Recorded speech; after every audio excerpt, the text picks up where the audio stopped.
گرمیوں کی چھٹیاں تھیں, ہم سب وہاں پہنچے ہوئے تھے. زمین بہت تھی گھر کے ساتھ, تو سب نے یہ طے کیا کہ گھر کی گھاس کاٹ کے اس کو گھوڑے والوں کو بیچیں گے, اور وہ جو پیسہ ہوگا وہ ایک لال مخمل کی تھیلی میں محمد علی جناح صاحب کو پریزنٹ کریں گے. فنڈز بہت چاہیے تھے مسلم لیگ کے لیے اس وقت. ہمارے تو گاؤں بکتے ہی رہتے تھے, ایک کے بعد ایک گاؤں بکتا گیا, کیونکہ فنڈنگ کی بہت کمی تھی. تو یو پی ہی سے زیادہ تر مسلم لیگ کی فالوئنگ جو بھی رہی اس زمانے میں, وہ کیونکہ اور صوبوں میں یہ تھا کہ جناح صاحب کا امیج لوگوں کے ذہنوں میں کچھ ایسا تھا کہ بڑے ویسٹرنائزڈ ہیں, اور وہ کیسے پاکستان کو لیڈ کریں گے, کیا ہوگا. اور پھر اس کے بعد ایک علماء کا گروپ تھا جو کہ کافی پریشان تھا کہ یہ اتنا غیر مذہبی آدمی یہ کس طرح پاکستان کے نام پہ پاکستان کو لیڈ کرے گا. تو اس وقت بھی مجھے یاد ہے کہ کچھ رشتہ داری بھی ہوتی تھی مولانا مودودی کے ساتھ تھرو میرج. تو میرے دادا کا ایک بہت بڑا رول یہ بھی تھا کہ انہوں نے محمد علی جناح کو متعارف کرایا علماء سے. ہاں, میں آپ کو پھر وہاں واپس آتی ہوں کہ وہ طے ہوا کہ جناح صاحب آ رہے ہیں اور یہاں پر اب ہم لوگ ان کو کچھ پیش کریں گے. تو اچھا, گھر میں یہ تھا کہ ایک تضاد تھا. ہماری جو پردادی تھی, پردادی سوچیے, بیگم نواب اسحاق, وہ گاندھی جی سے بہت امپریس تھی, بہت زیادہ. تو وہ مستقل گاندھی جی کا نعرہ لگاتی تھی بیٹھے بیٹھے. اچھا, ہم لوگ دونوں کیونکہ سنتے تھے تو ہمیں, اچھا as a child I couldn't really understand کہ جناح کون ہے اور گاندھی کون ہے, آئی کونٹ انڈرسٹینڈ. اب جب وہ آئے جناح صاحب اور میرے ہاتھ میں وہ لال مخمل کی تھیلی دی گئی, تو جناح صاحب نے مجھے اپنی گود میں بٹھایا اور میں نے تالی بجا کے کہا, آہا گاندھی جی آ گئے. تو جناح صاحب بہت پریشان ہوئے. پھر میرے دادا نے ان کو بتایا کہ بھائی یہ اپنی پردادی کے ساتھ بہت بیٹھتی ہے, وہاں گاندھی جی کی باتیں ہوتی رہتی ہیں, تو یہ معاف کر دیجیے گا, بچی ہے, اس کو یہ فرق نہیں معلوم کہ کون ہے یہ, آپ کون ہیں. پھر اس کے بعد جناح صاحب نے پھر مجھے پیار ویار کیا, اور وہ تھیلی پھر میں دے کے, اور میں تو الگ ہو گئی. پھر ظاہر ہے میٹنگ پھر شروع ہو گئی. تو دس از مائی میموری آف جناح صاحب. اچھا, یہ کہ ہو سکتا ہے میں بھول جاتی اس بات کو, لیکن چونکہ اس کا ذکر پھر اتنا ہوا کہ سب میرے پھپھیاں چچا سب وہاں پر بیٹھے تھے, میری والدہ پیچھے بیٹھی تھی, تو ان لوگوں کو, وہ لوگ تو شوق میں آ گئے تھے کہ یہ بچی نے کیا کر دیا, اور جناح صاحب اب کتنے خفا ہوں گے. لیکن he took it in his stride, اور انہوں نے برا نہیں منایا اس بات کا. تو پھر بعد میں کیونکہ اس کا ذکر ہوتا رہا تو it is etched on my memory. اچھا, یہ ہم نے جناح صاحب کی یہ جو سائڈ آف دا اسٹوریز ہیں ہمیں نہیں پتا, اور ہم یہ سمجھتے تھے کہ جو جناح صاحب کی ٹوپی تھی اور جو ان کا اٹائر تھا وہ شاید اوریجنلی ان کا ہی تھا, لیکن اس پہ بھی نواب صاحب نے ایک بہت میجر رول پلے کیا. بس یہ ایک لکھنؤ کانفرنس جو ہوئی تھی, مشہور لکھنؤ کانفرنس, اس میں جب یہ لوگ سب جمع ہو رہے تھے تو اسٹیج پہ وہی مسئلہ تھا کہ عوام میں مقبولیت کا. تو جناح صاحب کو اس وقت پتہ نہیں, میرے دادا کو ایسے ہی خیال آیا کہ ان کو شیروانی پہننی شروع کر دی تھی کچھ دن پہلے. علی گڑھ والوں نے ان سے کہا تھا کہ آپ کو ہم دیں گے, تو وہ ان کو بہت پسند آیا وہ پہناوا, شلوار کے ساتھ پہنتے تھے وہ شیروانی. تو اس کے بعد جس وقت وہ اسٹیج پہ آنے لگے تو اس وقت میرے دادا نے اپنے سر سے قراقلی کیپ, جو ان کے لیے خاص طور سے بن کے آیا کرتی تھی یہاں نارتھ ویسٹ فرنٹیئر پروونس سے, تو وہ انہوں نے ان کو پہنا دی, اور وہ ان کے اوپر اتنی سجی کہ انہوں نے کہا کہ بھائی میں تو یہ اب واپس نہیں دوں گا, اسماعیل یہ میں واپس نہیں دوں گا, یہ تو میری ہو گئی اب, یعنی جلسے کے بعد. تو نواب صاحب نے, میرے دادا نے کہا کہ بالکل آپ رکھیے شوق سے, اور میں اور بھی بنوا لوں گا, کیونکہ میرے دادا کے جو اینسسٹرز تھے وہ ادھر ہنگو کوہاٹ وغیرہ کی طرف سے آئے تھے, بنگش سے, تو وہ آ کے ہندوستان میں نارتھ انڈیا میں بہت سیٹل ہوئے تھے اس وقت, تو ان میں سے تھے وہ. تو جو فرنٹیئر والے لوگ تھے وہ میرے دادا کے لیے یہ تحفہ بھیجتے تھے قراقلی ٹوپی کا, تو وہ پھر سے جب سے وہ جناح کیپ کہنانے لگی. دیکھیے, ہمارا جو انٹروڈکشن ہے عائشہ آپا قائد اعظم کا, ہم پیدا ہوئے, ہمیں پتہ لگا فاؤنڈر آف دا نیشن, ہمیں we always load Quaid Azam. ہم نے ان کی وہ اسٹرگل نہیں دیکھی, ہمیں یہ نہیں پتا تھا کہ انہوں نے کتنی اپوزیشن فیس کی اور کیا اسٹرگل تھی, کیا چیلنجز تھے, اور اپنے آپ کو ایز اے لیڈر اسٹیبلش کروانے کی بھی تو ایک اسٹرگل ہوتی ہے. بالکل بالکل بٹ تھا. ہمیں نہیں پتا, ہم نے تو ہمیشہ سے یہی دیکھا کہ قائد اعظم تھے, سب تو ان سے پیار کرتے تھے, اور it's very easy to love Quaid Azam and it's very easy to support Quaid Azam. Quaid Azam کے بارے میں بتائیں, کیا اورا کیا تھی, کیسا لگتا تھا کہ ایک ایسا لیڈر آپ کے درمیان موجود ہے, اور کیا لوگ واقعی جان دینے کے لیے تیار تھے ان کے لیے؟ دیکھیے, کچھ اس زمانے میں شروعات ہو گئی تھیں ڈسکرمنیشن کی. ایک تو سینسس ہوا تھا 1870 میں, تو انگریز بہادر نے سینسس کروا دیا بہت چالاکی سے, اور اس سینسس پہ اسی وقت 1870 میں یہ تفریق پیدا ہو گئی کہ مائنورٹی میں مسلمان دکھے. تو اب اس کے بعد سے تو ہندو انڈینس وہ اپنے آپ کو 800 سال کے مغلوں کے نیچے کام کرتے کرتے ان کو یہ بات بہت اچھی لگی, اور پھر اس کو ظاہر ہے کہ انگریز نے بھی بہت استعمال کیا اس چیز کو کہ بھئی میجورٹی میں تو یہ لوگ ہیں. اور پھر اس کے علاوہ جو ہندو تھے وہ زیادہ جلدی اپنے آپ کو انہوں نے برٹش سسٹم سے متعارف کروا لیا, اور اس کی وجہ سے مسلمان جو تھے وہ بہت پیچھے رہ گئے. ان کے ہاں ایک مائنڈ بلاک تھا کہ انگریزی بھی نہیں پڑھیں گے, بالکل مذہب سے ہم لامذہب ہو جائیں گے اگر ہم نے کچھ گورے کی تقلید کری کسی چیز میں. تو اب گورے کی تقلید کا جو ایک مسئلہ تھا نا, تو وہ اس کی وجہ سے مسلمان بہت پیچھے رہ گئے, بہت پیچھے رہ گئے. اور مسلم لیگ جب بنی ہے تو اس وقت مسئلہ یہی تھا کہ جو زیادہ پڑھے لکھے مسلمان تھے وہ تھے سدرن انڈیا میں. ناردرن انڈیا میں بھی انٹلیکچوئلز بہت تھے, علی گڑھ موومنٹ کے بعد تو کافی لوگ مغربی تہذیب سے بھی روشناس ہو چکے تھے, لیکن پھر بھی زیادہ تر عوام جو ہیں وہ ایک ڈارکنیس میں تھے. تو ان کو گیلونائز کرنا, ان کی حمایت لینا مسلم لیگ کے لیے بہت بہت بڑا کام تھا, یہ بہت بڑا کام تھا. اور اس کے لیے چندے جمع کرنا, جلسے کرنا مختلف شہروں میں جا جا کے. تو جناح صاحب ایک زمانے میں آپ کو یاد ہوگا کہ وہ چلے گئے تھے, تو اس کے بعد جب ان کو منا کے لایا گیا تو اس کے بعد سے پھر جب انہوں نے یہ دیکھا کہ بہت ہی زیادہ یہاں پر ڈسکرمنیشن ہو رہا ہے اور بہت زیادہ پریشان ہے مسلمان, تو پھر تو انہوں نے پھر خود اپنی انہوں نے جان لگا دی اسی مقصد کے حصول کے لیے. اور پھر جو ان کے ساتھ آتے گئے, قافلہ بڑھتا گیا, تو سب جان دینے کو تیار تھے, سب جان دینے کو تیار تھے. دیکھیں, ہمیں ان کی لیڈرشپ کوالٹیز کو نا شاید ہم بہت زیادہ سوچتے نہیں ہیں. اب اس جنریشن میں تو میمز کلچر بننا میمز بنتی ہیں اور بہت فنی باتیں ہو رہی ہوتی ہیں. ڈسپوائنٹمنٹ تو بہت زیادہ ہے, اس میں کوئی شک نہیں ہے کہ حالات واقعی میں تھوڑے مشکل بھی ہیں. ابھی ریسنٹلی ایک چیز میں نے پڑھی اور بہت فیمس بھی ہو رہی ہے, اور میں نے کہا کہ میں آپ سے بھی ضرور پوچھوں گی کہ کچھ لوگ یہ کہتے ہیں کہ اگر قائد اعظم ابھی ہوتے تو وہ بھی آئلٹس کی تیاری کر رہے ہوتے ہیں, یا شاید آئلٹس کی تیاری کر رہے ہوتے ہیں, یعنی ملک چھوڑنے کی کوشش کر رہے ہوتے ہیں.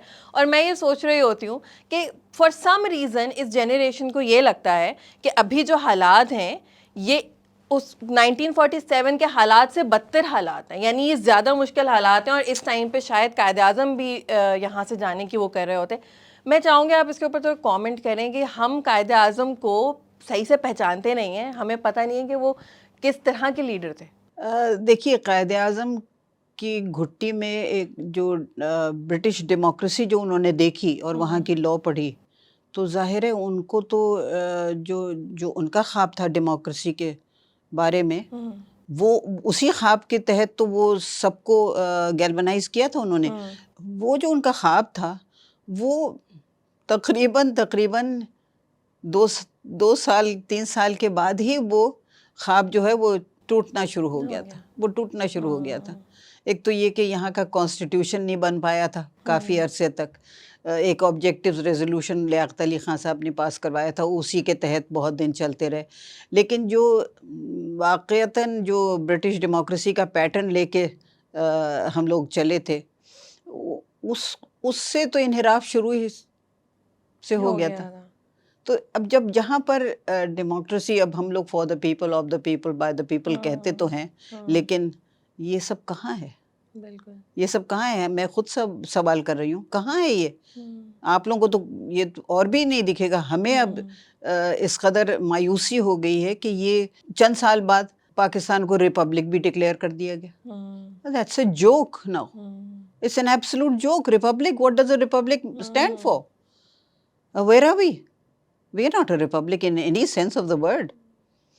تو اب یہی میں کہوں گی کہ جو کچھ جد و جہد تھی اس وقت کے مسلمانوں کی، وہ سب اتنا اپنے آپ کو، جو زندہ رہ گئے 100 سال کے اوپر کراس کر گئے ہیں اور کچھ یاد ہے انہیں، تو ہو سکتا ہے وہ کچھ آپ کو اور کچھ رہبری کریں کہ اس وقت کیا فیلنگس تھیں اور کیا جذبہ تھا اس وقت. لیکن بس یہ ہمارے ہاں جو ڈیموکریسی فیل ہوئی ہے. اچھا، جب قائد اعظم کی بہت زیادہ سپورٹ ہونا شروع ہوئی اور مسلمانوں کے اوپر کیا حالات بہت زیادہ تنگ ہو گئے تھے کہ کیونکہ وہ ایک سیپریٹ ملک اپنا لینا چاہ رہے ہیں اور قائد اعظم کی سپورٹ کر رہے ہیں، تو کیا ایسا ہوا تھا کہ رشتہ داریاں اور دوستیاں بھی جو ہیں وہ تھوڑی سی خراب ہونا شروع ہو گئی تھیں اور حالات تنگ ہونا شروع ہو گئے تھے مسلمانوں پر؟ یہ تو بالکل ہوا، یہ ہوا بالکل. کیونکہ دیکھیے، اس میں بھی کہتی ہوں کہ مسلمانوں کا اپنا بھی قصور تھا، بہت بہت قصور تھا اس میں. وہ آئسولیٹ ہوتے جا رہے تھے اور جاب اوپننگز نہیں تھی، بہت مشکل سے، کیونکہ پڑھے لکھے نہیں ہوتے تھے. اور پھر اسی وقت وہ کرائٹیریا شروع ہو گیا تھا کہ آپ کی اتنی تعلیم ہو، اتنا آپ کا کچھ بیک گراؤنڈ ہو پروفیشنل. تو وہ سب میں چونکہ پیچھے رہ گئے تھے، تو ان کو پھر جب یہ مسلم لیگ بننے کے بعد ان کو بھی ایک سہارا ملا. مسلمانوں کو بہت بڑا سہارا ملا تھا یہ، کہ کوئی ہے ہمارے لیے بولنے والا. اس وقت سے جب مسلم لیگ کا چرچا ہوا، تو پہلا الیکشن جو انہوں نے لڑا تھا وہ اس میں تو ہارے تھے. تو وہ ایک بہت منہ میں بہت برا مزہ رہ گیا تھا لوگوں کے کہ بھئی ہم لوگوں نے کوشش تو کی اپنی سی، لیکن نہیں ووٹس اتنے مل سکے. اس کے بعد پھر مومنٹم بڑھتا گیا اس کے بعد کہ بھئی یہ تو الیکشن غلط ہو گیا. حالانکہ میرے دادا جیتے تھے اور وہ کانسٹیٹیونٹ اسمبلی میں جا کے بیٹھتے تھے دہلی میں. وہ بھی مجھے دن یاد ہے، ان کے ساتھ ویسٹرن کورٹ میں جا کے کبھی کبھی رہتی تھی. تو لیکن یہ کہ ہاں، مسلمان بہت زیادہ اپنے آپ کو خود پیچھے کیونکہ دیکھ رہے تھے کہ ہم رہ جائیں گے، اور یہاں پر آگے چل کے ہمارے بچوں کی قسمت میں کیا ہوگا، ان کے لیے کیا اوپننگز ہوں گی، ان کے لیے کیا فیسلٹیز ہوں گی یہاں پر. تو وہ دیکھ کے تعداد بڑھتی گئی اور جذبہ بھی اسی لیے بڑھا کہ اکٹھے ہوتے گئے سب مسلم لیگ کے بینر کے نیچے. عائشہ، آپ پارٹیشن کا بتائیں، آپ کا انڈیا سے پاکستان ہجرت کرنے کا سفر کیسا رہا؟ دیکھیے، میرے والد ICS کیونکہ تھے، تو بلکہ تین بھائی ہیں یہ لوگ، اور تینوں بھائی ICS. یہ اس وقت بہت عجیب بات تھی کہ ایک خاندان سے 3 لڑکے ICS میں ایکسیپٹ ہو جائیں. بہت بہت عجوبہ تھا یہ. اور تینوں علی گڑھ کے پڑھے ہوئے اور ویری ویری برائٹ مائنڈس. تو ان کو جب یہ پاکستان کا جو مسلم لیگ کی وجہ سے سب کو وہ ہوا، تو پھر میرے دادا نے بٹھایا تینوں بیٹوں کو ایک وقت میں اور ان سے کہا کہ دیکھیے، یہ آپ لوگوں پہ ہے، آپ لوگ جہاں رہنا چاہیں آپ لوگ خود اپنی اپنی زندگیاں بنائیں، اپنے ڈیسیشنز آپ اپنے آپ کریں. تو تھا بہت بڑا مخمصہ کہ کیا کریں، اپنی آباء و اجداد کو یہاں چھوڑ جائیں. بہت کیونکہ پاکستان کے لیے سب کا جذبہ بہت تھا. تو بیٹوں نے یہ مشکل فیصلہ کر لیا اور ہمارے دادا نے بالکل ان کو انکریج کیا اور کہا کہ جہاں آپ لوگ سمجھتے ہیں کہ آپ اپنی سروسز دے سکتے ہیں. اس وقت سروس کا جذبہ تھا، یہ حاکمیت کا جذبہ نہیں تھا اس وقت. تو چلے آئے سب ایک ایک کر کے. اچھا جو اس وقت کیونکہ یہاں پر کوئی ہاؤسنگ وغیرہ کی فیسلٹی نہیں تھی کراچی میں، تو میرے والد اکیلے آ گئے تھے یہاں پر، اور وہ آ گئے تھے شاید جولائی کے آخری ہفتے میں یہاں آ گئے تھے، جولائی 47 کے. 47 میں جب سب بٹوارا ہو رہا تھا فائنینس وغیرہ کا اور سروسز وغیرہ کا، تو آرمی کے کچھ لوگ، کچھ اور سروسز کے لوگ، وہ سب جولائی تک آ چکے تھے پاکستان. تو اس وقت ان کے آتے ہی جولائی کے بعد سے ہندوستان میں قتل و غارت گری شروع ہوئی. ہر شہر میں قتل و غارت گری. میرٹھ جو تھا وہ چونکہ چھاونی تھا تو وہ ذرا بچا ہوا تھا، لیکن ایک دن انہوں نے ریڈیو پاکستان پہ خبر سنی کہ میرٹھ میں بھی قتل عام شروع ہو گیا ہے. تو یہ سنی انہوں نے شاید 6 یا 7 بجے کی خبروں میں. 8 بجے انہوں نے اپنا بستر باندھا اور سامان باندھا، اور انہوں نے کہا کہ میرے پاس اب جا کے آفس میں اپلیکیشن دینے کا وقت نہیں رہا ہے. میری ہے بیوی اور 3 بیٹیاں اور ایک بچہ جو کہ 14 ستمبر کو پیدا ہوا تھا. وہ 7 دن کا تھا اس وقت جب ان کو یہ ریڈیو پاکستان پہ انہوں نے خبریں سنی کہ میرٹھ میں بلوا شروع ہو گیا. تو انہوں نے بس کہا کہ میں اب اجازت کے لیے میں نہیں رکوں گا. میری بیٹیاں، بیوی کا بھی نہیں سوچا، میری بیٹیوں کی کیا زندگی، وہاں کیا کریں گے. اٹھا رہے تھے لوگ عورتوں کو، بچیوں کو لے جا رہے تھے گھروں سے نکال کے. تو وہ آئے اور آ کے سیدھے بائی ایئر انہوں نے اپنی ٹکٹ لے کے اور دلی میں آ کے اتر تو گئے، لیکن وہاں سے دلی سے 40 میل دور میرٹھ آنے کا کوئی انتظام نہیں تھا. ٹرانسپورٹ ان کو نہیں مل رہی تھی. بمشکل ایئرپورٹ سے، پالم ایئرپورٹ سے وہ لال قلعے تک آئے. لال قلعے میں کیمپس بنے ہوئے تھے مسلمانوں کے لیے. تو لال قلعے میں وہ 2 دن رہے. اس کے بعد انہوں نے کچھ لوگوں سے بات چیت کری اور کسی نے ان کو کسی قسم کی ٹرانسپورٹ مہیا کی کہ وہ میرٹھ آ کے پہنچے. اور وہ جس وقت، یہ ہمیں بعد میں بتایا انہوں نے، کہ جب میں پہنچ رہا تھا میرٹھ کے نزدیک تو میں نہیں سمجھ رہا تھا کہ میں کسی کو زندہ پاؤں گا، کہ میں نے میرا جو 7 دن کا بچہ ہے شاید میں اس کو نہ دیکھوں. خاص طور سے ہمیں اسی لیے اور بھی چھوڑا تھا کہ my mother was full time pregnant at that time, she couldn't travel. تو اب جب یہ بلوے کا سنا تو انہوں نے کہا بھائی میں اپنی طرف سے تو کوشش کر لوں کہ کوئی بھی زندہ بچے تو میں نکال کے لاؤں وہاں سے. اب جب وہ آئے تو گھر والے تو دیکھ کے شک کہ یہ کیسے آ گئے، پہنچے کیسے یہاں تک، کیونکہ میرٹھ میں کافی گڑبڑ تھی. اور پھر جب انہوں نے دیکھا کہ سب کے سب الحمدللہ سب کے سب ٹھیک ہیں، اور بچے کو دیکھا، اسی وقت میری والدہ سے کہا اور اپنے والد کے پاس گئے دونوں کو لے کے، میری والدہ کو اور بچے کو، اور یہ کہا کہ آپ سے اجازت لینے آئے ہیں کہ ہم کسی صورت اگر یہاں سے نکل پائے تو ہم نکل سکتے ہیں. تو انہوں نے کہا بخوشی جاؤ، کیونکہ آپ کی زندگی آپ لوگوں کو وہاں بنانی ہے اور وہاں کے لیے کام کرنا ہے، پاکستان کو کھڑا کرنا ہے. وہ جو جذبہ تھا نا پاکستان کو کھڑا کرنا ہے، اس کے تحت انہوں نے پھر کوشش کری اور کچھ لوگوں سے معلومات کی کہ اب یہاں سے کیسے نکلیں، واپس دہلی کیسے جائیں. تو اتفاق دیکھیے کہ میرٹھ چھاونی سے ایک آخری ٹرین آرمی پرسنل آہستہ آہستہ کر کے پاکستان آ رہے تھے. تو میرٹھ چھاونی سے آخری ٹرین نکل رہی تھی، اور اتفاقاً مجھے بعد میں پتہ چلا کہ جنرل آصف نواز جنجوعہ جو ہمارے چیف تھے آرمی کے، ان کے والد وہاں اس وقت پوسٹڈ تھے، اور وہ ٹرین لے کے آ رہے تھے. انہوں نے کہا کہ اچھا ایک بوگی میں آپ کو ایڈ کروا کے اور میں آپ کو دے سکتا ہوں. اس ایک بوگی میں جو کچھ سامان اس وقت ہم لوگ رکھ سکتے تھے، میرے والد اور امی، تو پیک تو رکھا ہی ہوا تھا وہاں پر، کیونکہ جانا تو تھا ہی، کس وقت جائیں گے یہ نہیں پتہ تھا. تو جو کچھ بھی سامان، اور 2 نوکر تھے ہمارے پاس اپنے ذاتی، ان کو لے کے اس بوگی میں لے کے میرٹھ سے، کیا جو خدا حافظ کا سما ہوگا آپ سمجھ سکتی ہیں کہ یہ نہیں پتہ تھا کہ اب کب ملیں گے، کبھی کسی کی شکل کوئی دیکھے گا یا نہیں. تو اب جب ہم اس ٹرین میں چلے وہاں سے، تو جو سفر زیادہ سے زیادہ 48 گھنٹے میں ختم ہو سکتا تھا کراچی تک کا میرٹھ سے، وہ ہمارا ختم ہوا ہے 6-7 دن میں، کیونکہ کٹتے مٹتے کٹتے کٹتے دونوں طرف سے بوچھاڑ ہوتی تھی گولیوں کی.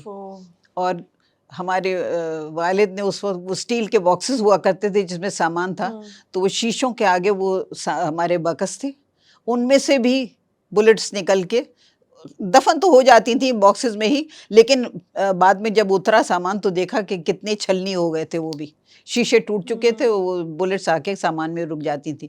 اور ہم لوگوں کو بوگی کی فلور پہ لیٹا دیا تھا. اور وہاں پر چونکہ میری ایک بہن جو میری تیسری بہن ہے وہ تھی سال بھر کی، 1.25 سال کی تھیں وہ، ہاں 1.25 سال کی وہ تھیں، اور یہ 7 دن کا بھائی میرا. 3 بہنوں کے بعد ایک بچہ بیٹا ہونا، وہ بھی ہم لوگوں کے لیے تو بہت ہی بڑی بات تھی. تو اب ان 2 کو چپ کرانا، کیونکہ لائٹس آؤٹ ہوتی تھیں شام کو، بالکل لائٹس نہیں ہوتی تھیں، کچھ نہیں پتہ. اچھا my mother's milk dried up because of all this trauma of move. تو کچھ نہیں تھا ہمارے پاس کھانا پینا، صرف جو پاکستانی روپے میرے والد کے پاس تھے وہ جیب میں تو تھے لیکن کچھ ملتا نہیں تھا. جو ہمارا سفر تھا 4-5 روز کا، بغیر کچھ پانی تھوڑا بہت جو کھانا پینا سب نے دے دیا تھا، وہ کہاں تک چلتا. وہ تو پہلے 2 روز میں سب کچھ ختم ہو چکا تھا. اور پھر ان بچوں کو چھوٹے والوں کو خاموش رکھنا وہ ایک مشکل. تو ہم لوگوں کو امی نے پھر روئی کے ٹکڑے دیے بھگو کے تھوڑے تھوڑے پانی میں، کہ ان بچوں کے منہ میں رکھتے رہو تاکہ یہ لوگ شور نہ مچائیں اور بھوک سے نڈھال نہ ہو. یہ ہمارا سفر تھا. اور جب ہم لوگ لاہور سے نکلے ہیں، تھوڑا آگے بڑھے، اور جیسی میں ذرا سا سر اٹھاتی تھی، چھوٹی والیاں تو سہمی بھی پڑی رہتی تھیں، میں ذرا سا سر اٹھاتی تھی تو میرے والد کہتے تھے نہیں، یو کیناٹ سی. دونوں اطراف قافلے اور ڈیڈ باڈیز، قافلے اور ڈیڈ باڈیز. یہ میں نے دیکھا. اور چونکہ وہی بات پھر کہ شاید بھول جاتی، لیکن چونکہ ذکر اتنا پھر بعد میں ہوتا رہا کہ میں اس ٹرین میں تھی. تو یہ میں اپنے اسکول جب داخل ہوئی، میں یہاں آ کے میں اپنے دوستوں کو سب کو بتاتی تھی کہ بھائی تم لوگ تو یہیں کے رہے ہوئے ہو، میں آئی ہوں اس ٹرین میں. اور پھر I used to tell them whatever little I could tell them. تو یعنی یادداشت وہ جو ایک اور لوگوں سے بھی وہی باتیں سن کے تو یاد پکی ہو گئی مطلب. اور وہ ٹراما جو ہے وہ آج تک نہیں گیا. وہ ٹراما وہی ہے کہ وہی ہے کہ کس طرح میری والدہ نے سینچا ہے ہم لوگوں کو اپنی محبت سے. اچھا پھر اس کے بعد جیسے ہی ہم لوگ آ گئے کراچی تو والد کو تو ہم کبھی دیکھتے ہی نہیں تھے. وہ تو سروس میں ایسے تھے، تن من دھن سے لگے ہوئے تھے، کیونکہ قافلے کے قافلے آ کے جو اترتے تھے. ہم لوگوں کا گھر جو تھا وہ اتفاق سے کینٹ اسٹیشن سے فریس اسٹریٹ پہ جہاں ٹرام پٹا تھا پرانا اس پہ تھے. تو ہم لوگ ٹرام پہ بیٹھ کے دیکھتے تھے کہ لوگ جا رہے ہیں اپنے عزیز اقارب کو یا جو بھی آ رہا ہو ہندوستان سے ان کو ریسیو کرنے. تو ہم لوگ بھی جب بعض وقت میرے والد ہمیں بھی لے جاتے تھے کہ بھائی پہچانو کوئی، اگر کوئی پہچان سکتے ہو کسی کو، کوئی رشتہ دار آ رہا ہو. تو اکثر یہی ہوتا تھا کہ وہاں پر ہم لوگ سیڑھیوں کے پاس کھڑے ہوتے تھے، اکثر مل جاتے تھے لوگ، رشتہ داروں کے رشتہ دار کچھ. تو ہم لوگ سیدھے اپنے گھر لایا کرتے تھے ان کو. تو ہم لوگوں کا پھر مشہور ہو گیا تھا کہ چلو بھائی یہ ہم ہندوستان تک پھر یہ بات گئی کہ مدنی کا گھر جو ہے وہ کھلا ہوا ہے، چلو بس اب کہیں نہیں ملے گا تو انہی کے گھر جا کے ہم رک جائیں گے. کس طرح سے لوگ، یہ جو علاقہ بورنگی اور ناظم آباد ہے، یہاں پر کیسے آ کے قافلے پڑے ہیں کھلے آسمان کے تلے، کچھ نہیں تھا سروں پہ، یعنی تن کے کپڑوں سے ہم لوگ آئے تھے. اور جب لوگ یہ سب کچھ دیکھ رہے تھے، سب کو پتا تھا کہ کیا حالات ہیں، قتل و غارت بھی ہو رہی ہے، اٹیک بھی کر رہے ہیں، بہت مشکل ہے، لیکن جذبہ پھر بھی تھا کہ نہیں جانا ہے. ہم لوگ آج کبھی اس طرح سے ہو رہا ہوتا ہے عائشہ آپا کہ ہمیں پتہ ہے کہ ہمیں سڑکوں پہ نکلنا چاہیے کچھ چیزوں کے لیے، لیکن اس خوف سے کہ ہمارے ساتھ کیا ہوگا، ہمارے اوپر تشدد کیا جا سکتا ہے، ہمارے اوپر لاٹھی چارج کی جاتی ہے، ہم سب دبک کے گھروں میں بیٹھے ہوئے ہیں. یہی تو میں کہتی ہوں کہ وہ جذبہ اور وہ جو قربانی دی گئی ہے اس کا بہت کم لوگوں کو ادراک ہے. بہت کم لوگوں کو. یہاں تو everything has been given to the locals on a platter. ان کو تو جدوجہد کا اور قربانی کا کچھ پتہ نہیں ہے کہ کیا کچھ ایثار اس وقت ضروری تھا. اور دو ورژنز ہم لوگ سنتے ہیں. ایک ہم یہ سنتے ہیں کہ مہاجرین were well received, they were taken care of, اور ایک ورژن ہم یہ سنتے ہیں کہ نہیں اس طرح سے ان کو ریسیو کیا پاکستان میں یا کراچی میں اسپیشلی, اس طرح سے ان کو وہ مقام وہ ٹریٹمنٹ نہیں دیا گیا جو وہ ڈیزرو کرتے تھے. کیا ہوا تھا جب مہاجرین آئے یہاں پہ, کیسا ٹریٹمنٹ؟ دیکھیے کراچی کا تو یہ ہوا تھا کہ کراچی میں بھی زیادہ تر یہاں پر جو امیر طبقہ تھا وہ ہندوؤں کا ہی تھا, سندھی ہندو, تو وہ اکثر بمبئی چلے گئے اور اکثر انٹیریئر سندھ میں چلے گئے. پیر الہی بخش تھے ایک, انہوں نے ویلکم کیا کہ جو رہ گئے تھے یہاں پر, چاہے وہ کراچی میں سکونت ہو ان کی یا نہ ہو, وہ انہوں نے کچھ لوگوں نے ویلکم کیا تھا. ہاں, لیکن ویلکم کرنے والے ہی نہیں تھے تو پھر ویلکم کا کیا سوال تھا؟ کوئی تھا ہی نہیں یہاں پر. ایٹ لیسٹ ہم لوگوں کو نہیں محسوس ہوا کہ کوئی ویلکم کرنے والا ہے. تو خود ہی ایک اونرشپ لے لی خود ہی کہ ہمارا اونرشپ. ملک ہے, جی اب ہم آ گئے. بالکل بالکل. اور پاکستان میں ارلی لائف کیسی تھی, کیسا لگ رہا تھا سب کو پاکستان جب یہاں پر آئے؟ وہ کیا سینٹیمنٹس کیا تھے جب پاکستان آ گئے؟ اور پھر قائد اعظم تو بہت زیادہ دیر رہے ہی نہیں پاکستان میں, وہ کیا جذبہ تھا, وہ کس طرح کا ایکسپیرینس تھا؟ شروع کا جو ڈپریشن بہت بہت شدید تھا کہ ہم لوگ لہلہاتے باغ ہریالی چھوڑ کے اس بیابان میں آئے ہیں. ایک تو یہ کہ علاقہ ایسا ہاسٹائل علاقہ لگتا تھا بالکل, نہ سڑکیں نہ پانی, کھانا بھی پتہ نہیں کس طرح کر کر کے آپس میں کچھ چندہ کر کر کے لوگ کمیونٹی کچن بنا رہے تھے. ناظم آباد کا جو علاقہ تھا بالکل, تو بس جذبے کی بات ہے کہ اونرشپ واقعی لے لی, کیونکہ لوکلز تو بہت کم تھے یہاں پر. مچھیرے تھے بے شک, تو وہ مچھیروں کو تو پتہ ہی نہیں تھا کہ پاکستان کیا چیز ہے اور کیا پارٹیشن ہے اور کیا ہو رہا ہے ہم لوگوں کے ساتھ, کچھ نہیں معلوم تھا. یہ جو اب ہماری جنریشن ہے بڑے آرام سے ہم لوگ کہہ دیتے ہیں کہ ہم کوئی آزاد نہیں ہے, آزادی نہیں ہے, ابھی کوئی آزادی نہیں ملی ہم لوگوں کو, یہ آزادی ہوتی ہے. بڑے کامن سینٹیمنٹ ہے, بہت پاپولر اوپینین ہے, یہ آج کل بڑے اس سے کہا جاتا ہے. 14 اگست نہیں منائیں گے اب اب یہ کہہ دیا ہے نا, 14 اگست کیا منانی ہے اب 14 اگست پہ ایسا کرتے ہیں کہ ملک واپس کر دیتے ہیں اور سوری بھی کر دیتے ہیں. یہ بڑا پاپولر اوپینین ہے, کیا کامنٹ ہوگا آپ کا؟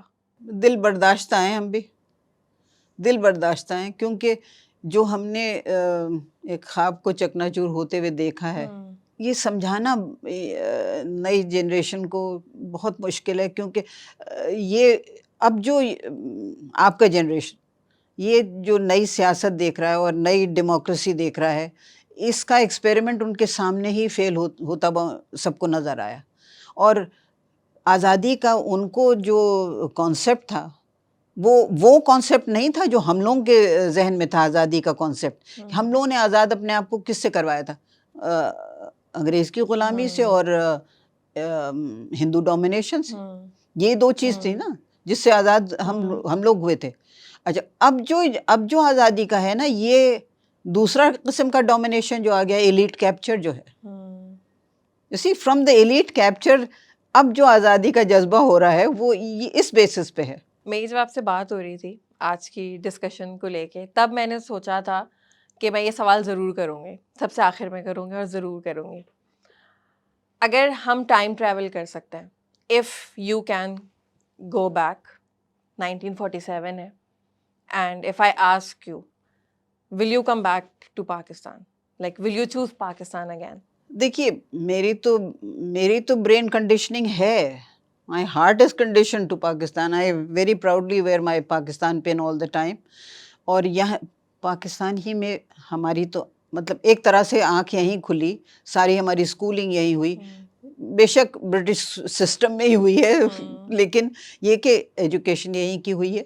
اور یہ کہ جو کچھ بھی ہم آج ہیں اس ملک کی وجہ سے ہیں. یعنی ہمیں کہیں باہر سے تو کوئی ہمیں کسی نے نہیں سہارا دیا تھا. بے شک سہارا دوسروں کو ملا ہو وہ اور بات ہے, وہ اور چیزیں جو ایکسٹرنل سہارے ملتے ہیں اور مخلوق کو. وہ ہمیں تو نہیں ملے, ہمیں تو اپنے ہی ملک سے سہارا ملا, اور پاکستان کے نام سے, پاکستان کے جھنڈے سے ہمیں سہارا ملا. یہ جو ایک فرسٹریشن اور ایک ڈپریشن ہے آج کل, وہ بہت بہت تکلیف دہ, بہت ہمارے لیے بہت تکلیف دہ ہے کہ یہ کیا ہو گیا, یہ کیا ہوا, ہونا نہیں چاہیے تھا. Degradation of morals is the death of a nation. So the nation is dead. I mean, if we can call ourselves a nation, which unfortunately we were never able to become a nation, because ethnicity card ایسا کھیلا گیا, provincial card ایسا کھیلا گیا کہ پاکستانیت پیچھے رہ گئی اور صوبائیت آگے آ گئی. قائد اعظم سیٹ کہ نوجوان مستقبل کے معمار ہیں. So I think we need to believe in our youth. We have to believe in our youth. We have to. 60% سے زیادہ تو ہماری under 17, I mean they're not even voting age yet. Yeah, that's true. ہماری توقعات انہی سے ہیں, نوجوانوں سے, اور عورتیں خاص طور سے, خاص طور سے عورتیں. میں نے دیکھا, یعنی آپ اسلام آباد سے میں نے بات چیت شروع کی لوگوں سے, تو میں اداروں میں گئی جہاں خواتین کو سکھایا جا رہا ہے, کچھ ہینڈی کرافٹس وغیرہ بناتی ہیں, بیٹھ کے دستکاری کر رہی ہیں, کچھ کر رہی ہیں. They were very aware and they were the ones who said کہ دیکھیے ہم کبھی اپنا ملک نہیں چھوڑ کے جائیں گے. ہمارے رشتہ دار کچھ چلے گئے ہیں باہر, لیکن وہ باہر بہت ناخوش ہیں. ایسے بھی ہیں. بالکل ایسا ہی. اچھا, اگر جاتے جاتے میں آپ سے یہ پوچھوں, آپ کا فیوریٹ نیشنل سانگ کون سا ہے؟ میرے خالو تھے جمیل الدین علی, اور انہوں نے لکھا تھا ہم مائیں, ہم بہنیں, ہم بیٹیاں. تو وہ میرا من پسند, اور جو میں ہر وقت گنگناتی ہوں, کیونکہ مائیں بہنیں ہی بنائیں گی اب پاکستان. آپ دیکھیے گا. یہ سن کے تو مجھے بہت خوشی ہوئی, کیونکہ موم کاسٹ پہ بھی ہمارا ایک جو میں ابھی آپ سے یہ کہنے والی تھی کہ مجھے بہت خوشی ہے کہ آپ نے مجھے آج اپنے ادارے سے انٹروڈیوس کروایا, اور یہ especially like your niche, very very very good initiative. And as I heard from you earlier that this is the first one in Pakistan, Momcast. So all power to moms. All power to moms. Thank you so much for sharing so many stories with us. And اتنا کچھ دل پہ بوجھ تھا, وہ آج میرا ہلکا ہوا ہے آپ کے پاس, آپ سے بات کر کے. اور بس اللہ کرے آپ لوگوں کے لیے زندگیاں آسان ہوں, اور پاکستان پھلے پھولے آپ لوگوں کی وجہ سے. تھینک یو سو مچ عائشہ آپا. اور ہمارے لیے یہ اسٹوریز بہت قیمتی ہیں, اور ہم ان کو بچا کے سنبھال کے رکھنا چاہتے ہیں, اور ہم چاہتے ہیں کہ ہم ان کو اپنے پاس محفوظ کریں اور لوگوں کو سنائیں, تاکہ ہمیں یہ ریمائنڈر ملتا رہے بار بار کہ آج ہم پاکستان میں کیوں بیٹھے ہوئے ہیں, کیوں الگ ہوا تھا ملک. جو ایک لیگیسی ہے, ہم چاہ رہے ہیں کہ وہ زندہ رہنی چاہیے, کیونکہ اب جو آگے والی جنریشن ہے نا, وہ بہت ڈسکنیکٹ ہو جائے گی. تو یہ ایک ہماری ایک چھوٹی سی کوشش تھی. And thank you so much for coming and for taking out the time. We're so proud of you and we're so grateful to you and your ذرا نوازی ہے, family. لیکن I'm humbled. Thank you so much.